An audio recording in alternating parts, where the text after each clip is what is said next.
dərsimizdə sizə PowerPoint proqramında təqdimatlara hyperəlaqə necə yerləşdirilir, onu göstərəcəm. Hyperəlaqə nədir? Hyperəlaqə sizin slayda daxil etdiyiniz mətnin link şəklində göstərilməsidir ki, hansı ki onu istənilən vaxt açıb rahatlıqla sayta daxil ola bilər və yaxud da ki, kiməsə e-mail yazmaq üçün istifadə edə bilərsiniz. İlk öncə bu yazdığım e-mail və ünvan yerlərinə baxaq. Gördüyünüz kimi bu yerləri boş qoymuşam. Hyperəlaqəni iki üsulla yaratmaq olar. Biri əl ilə daxil etməkdir ki, hansı ki indi mən daxil edəcəm.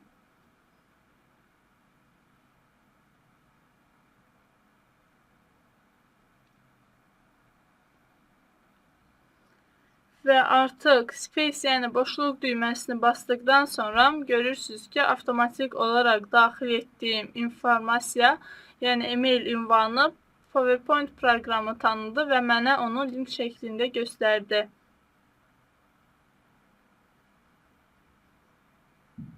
Və artıq mouse'un sağ düyməsini basaraq buradan gördüyünüz kimi hyperəlaqəni aça klik etsək, avtomatik olaraq mənim e-mailim açılır və hansı ünvana mail göstərəcəyim, yəni qeyd etdiyim ünvana yazılacağım mail müəyyənləşir. Bundan başqa biz PowerPoint proqramında slayda hər hansı bir sayt linki də daxil edə bilərik ki, PowerPoint proqramı bu linki də tanıyacaq. Məsələn, öz LinkedIn ünvanımı daxil etsəm,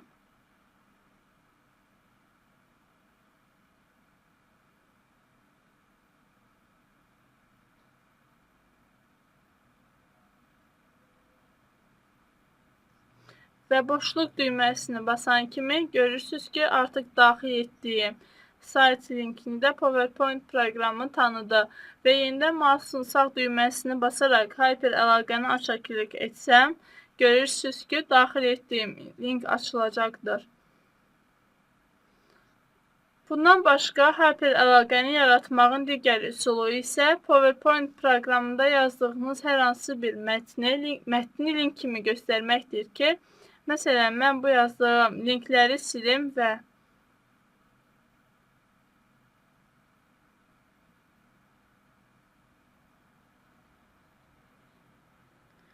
sadəcə olaraq e-mail ünvanının özünün hyperəlaqə kimi tanınmasını istəyirəmsə, onda e-mail sözünün hamısını seçdikdən sonra əlavə et vərəqinə daxil olaraq burada gördüyünüz kimi əlaqələr qrupunda hyperəlaqəyə klik etmək lazımdır. Və burada bir neçə əlaqə üsulu mövcuddur ki, mən hal-hazırda e-mail ünvanını yaradacağıma görə e-poçt ünvanını seçirəm və e-poçt ünvanının hansı olduğunu qeyd etməliyəm ilk öncə.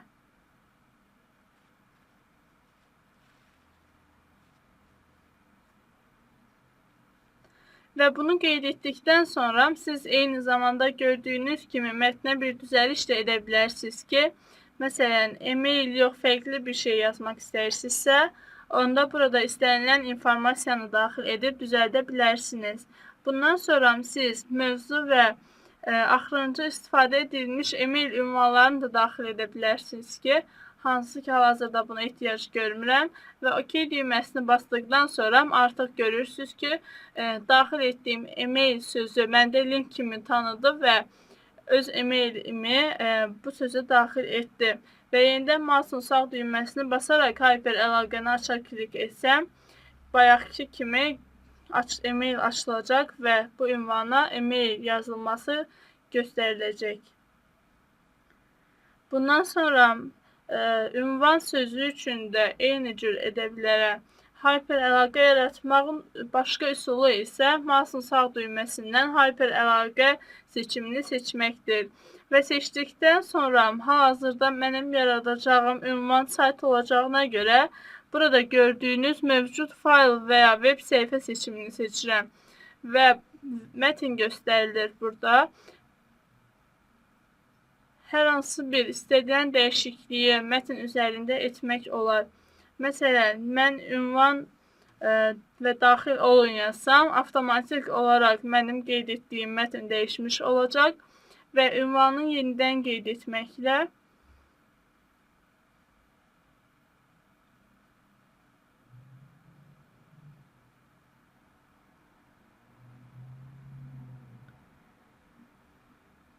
OK düyməsini bastım və görürsünüz ki, daxil etdiyim mətn də link kimi tanınmış oldu. Və yenidən mouse'un sağ düyməsini basaraq Hyperəlaqəni aç seçimini seçsəm,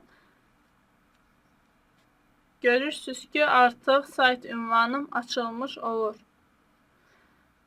Bundan başqa siz hər hansı bir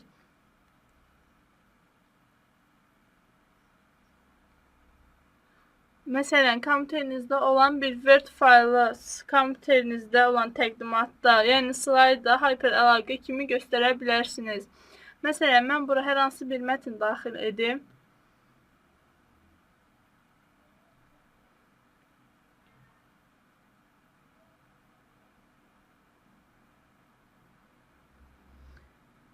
Və daxil etdiyim mətnin hamısını seçdikdən sonra mouse'un sağ düyməsini basaraq Hyperəlaqə seçimini seçdikdə gördüyünüz kimi mövcud fayl və web səhifəsindən burada gördüyünüz kimi axtarış yeri göstərilir ki, mənim seçəcəyim mətni göstərir.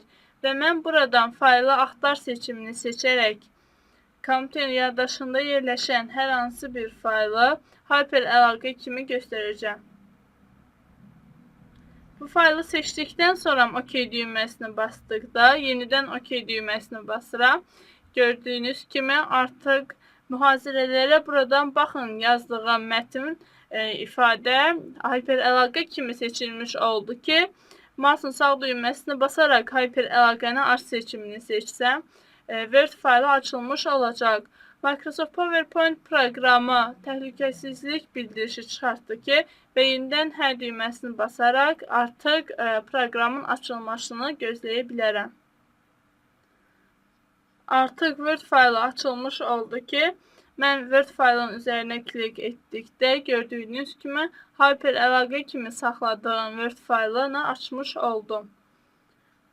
Bundan başqa PowerPoint proqramında növbəti slayda keçək.